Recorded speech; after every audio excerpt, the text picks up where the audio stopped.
They're calling it the trial of the century in South Carolina, folks. National, international media descending on Walterboro, South Carolina, a small town. They call it the front porch of the low country, Ash, Missouri. Or the borough. The borough. Yeah, going to the borough. Either or, pick your poison. But Ash, you've been spending a lot of time in Walterboro over the last few weeks, getting to know not only the folks down there that are going to be running the trial, but also some of the folks who are responsible for the image of this small town. And you've tried to get tight with Miss Becky Hill, I hear, calling her, I'm telling you, the clerk of court, Colleton County clerk of court, Becky Hill, she just makes me just happy. She's just such a sweet woman. She has been working so hard and getting buy-in from everyone on making this the best experience. As weird as that sounds, it's the best experience it can be. Yeah. She's born and raised there, and so it's important to her. She's invested in making sure that, she's had people from across the world message her about coming in. So she is committed, and so is Scott Grooms, about making sure he's with tourism and making sure that it's something so unfortunate, but they're going to do the best they can to make sure that people walk away with a positive overall experience about Walterboro and the people of Walterboro and what they offer there. It's been called Murdaugh Palooza. Let's take a look at Ash, Missouri's report on the town that's awaiting the circus. Well, I was born here, raised here. I love Pluff Mud. I love all the beaches, and my family has been here for many generations. I was born here. I'm a local girl. And we're going to have this giant trial coming up in January, and I know that you've been preparing. You're the person that makes all the decisions when it comes to the courthouse and everything. So kind of what are your feelings about this trial coming to your small town? Well, it's a huge trial.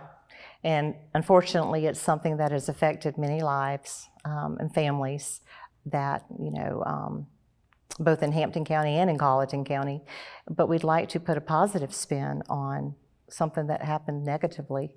So how do you prepare your staff for that kind of situation, knowing that all these people are going to be, coming here, and it's going to be a bit, This is huge. It is. It is international.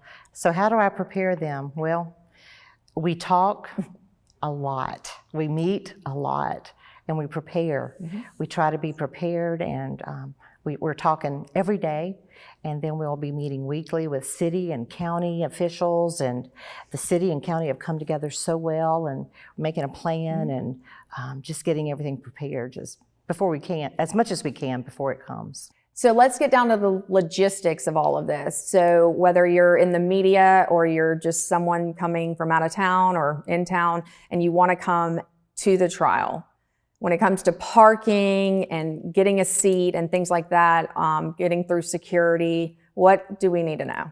First of all, you want to come, it's going to be first come, first serve, and you want to come early. The courthouse will open most probably about 7:30 daily. And we are going to have security check everyone in every day. And you do not want to bring any cell phones, no smartphones, no smart watches. We don't want any of those coming in. If you do happen to bring one in with you by, just not realizing it, you'll be asked to take it back to your car. No cameras of any kind. So that's as far as coming into security. And then parking will be probably limited around the courthouse with so many of the staff still coming to work every day and doing their job. But there will be places to park up to about a mile from the town center as far as that's concerned. But just be prepared to walk a little bit. Carry your umbrella if it's raining. So no 3-inch heels. That's right. That is right. They may look cute, right? Not comfort. We want to choose seriously. Comfortability. Get you some flats, ladies. That's right. That's right. It's true. So what do you hope at the end of the day that people walk away and how they view your town and your hometown and where you were raised? What are you hoping that they can walk away with?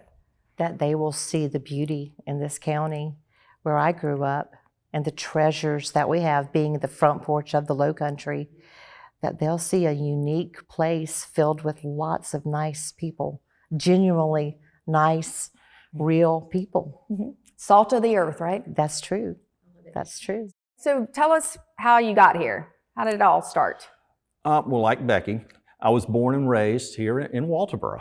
And then in Walterboro, back when I graduated school in 81, there was no media in town, so I moved away for 25 years. And then I stayed in media until about 4 months ago, and I became the director of downtown development and tourism for the city, and I love it. And you're busy, right? I mean, not only doing stuff for the trial, but you're working on all kinds of things in Walterboro. Absolutely. The city of Walterboro, we've just joined the Main Street, South Carolina, so we're developing the downtown area. The downtown area is absolutely beautiful. It's your classic southern downtown. And so we just want to be able to show that off. And the town has been used in numerous movies, and it's just when you think of a downtown, I hate to use the term Mayberry, but when we think of the Mayberry looking of downtown, it's absolutely gorgeous. And that's what we want to show off. Yes, the trial is happening here, but it also puts Walterboro in the spotlight. And so we want to put it in its best, in its best light. I mean, it is a wonderful little town. Okay, so you're going to deal a lot with the media. Yes. So what should the media keep in mind when it comes to the media should keep in mind that this is a small town. It's not like being in a large city. So certain things they may expect are not here. However, we're going to have a media, basically clearinghouse over at the Wildlife Center, and we'll be able to tell them, you know, what's in the area, what's available. If a car breaks down or a truck breaks down, we will be able to direct them. You know, if they need medical, if they need accommodations, we'll be able to figure out, you know, if there are accommodations available, because there's only a certain number of rooms here in Walterboro. And with the amount of people coming here, they need to book early. But, you know, we can sit there and tell them, you know, who to contact for what. And also if any special needs arise, that we can at least have the phone numbers to tell them where to go. We'll also, over at the Wildlife Center, we'll have the food court, which we'll have trucks set up. There are nice restaurants downtown, but there's only a certain amount of restaurants downtown. And so we don't want people to have to go out to the interstate to eat and get back, particularly if they're on a lunch turn here in court. So we'll have food trucks right across the street. There will be picnic tables to eat at. So we'll have everything, we hope, ready for them and be able to, you know, at least forecast what their needs are going to be and fulfill.